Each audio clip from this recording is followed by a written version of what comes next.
Всем привет! Меня зовут Оксана. В этом видео я покажу процесс создания самой эпичной фигурки, которую я делала на своем канале. Это персонаж D&D. Ее зовут Зарель. Это шикарная фигурка, сделана по арту с некоторыми маленькими изменениями.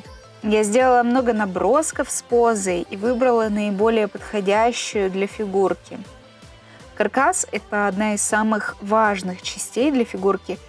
Я использовала очень прочную проволоку и хорошо прижимала фольгу плоскогубцами. Одна из самых сложных вещей – это разминание глины и создание цвета.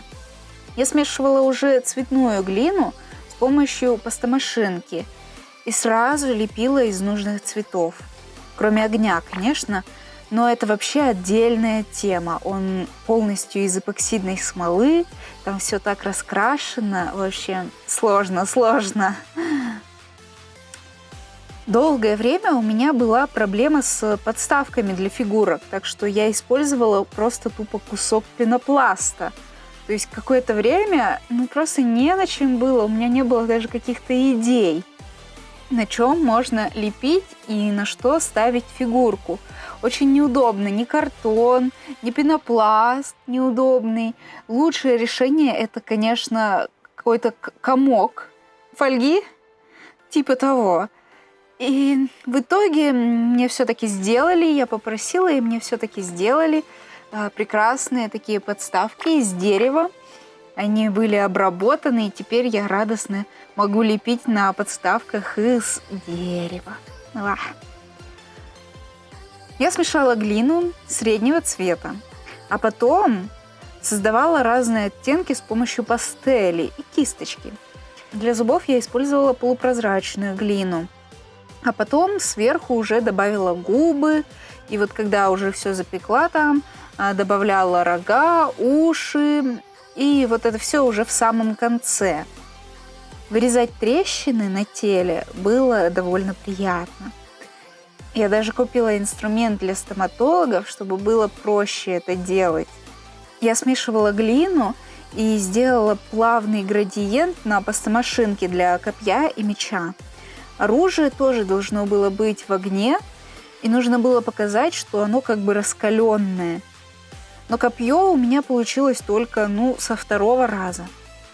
В первый раз я использовала прочную, но тонкую проволоку, и в результате слой глины был слишком толстым и неровным. Я бы его просто замаялась потом выравнивать, чтобы это было, хоть как-то приемлемо и ровно смотрелось. Но когда я переделала и использовала проволоку уже толще, а градиент с глиной более тонкий как раз, то все получилось отлично. Оставалось только слегка так зашлифовать, и все нормальненько.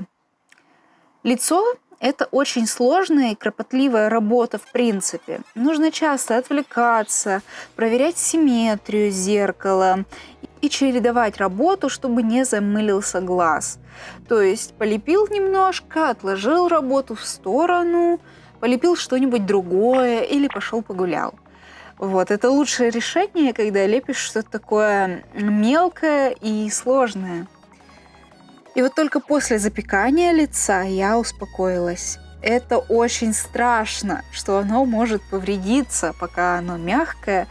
Ты просто не можешь на самом деле психологически к чему-то другому перейти, что-то другое начать. Это реально очень сложно. И когда это все готово, уже так можно выдохнуть.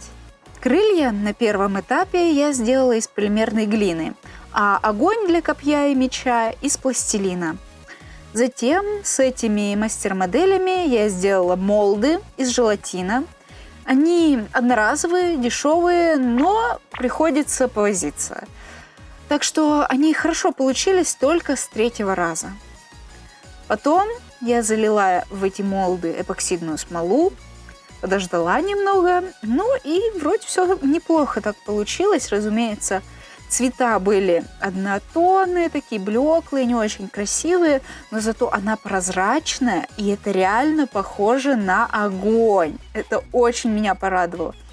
Даже уже когда я просто достала их из молдов, оно было похоже на огонь, но все равно так сыро, очень сильно сыро выглядело. Поэтому я сделала проливку с перламутровой и красной краской, чтобы крылья выглядели прям так живо, сочно, чтобы все там выделить. Я вообще постаралась.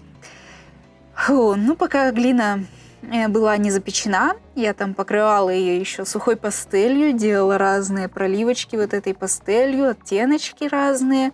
То есть на фиолетовом нужно таким розоватым где-то мазнуть, где-то таким более синеньким мазнуть. Ну, в общем, все это такая быстрая достаточно работа, но все равно кропотливая. Нужно аккуратно с этим быть. А вот уже после запекания все равно приходится точно так же это все проделывать, потому что после запекания оно чуть-чуть впитывается в глину. Так что еще раз немножечко все это пролить, и потом мы уже закрепляем матовым лаком, и получается нормально.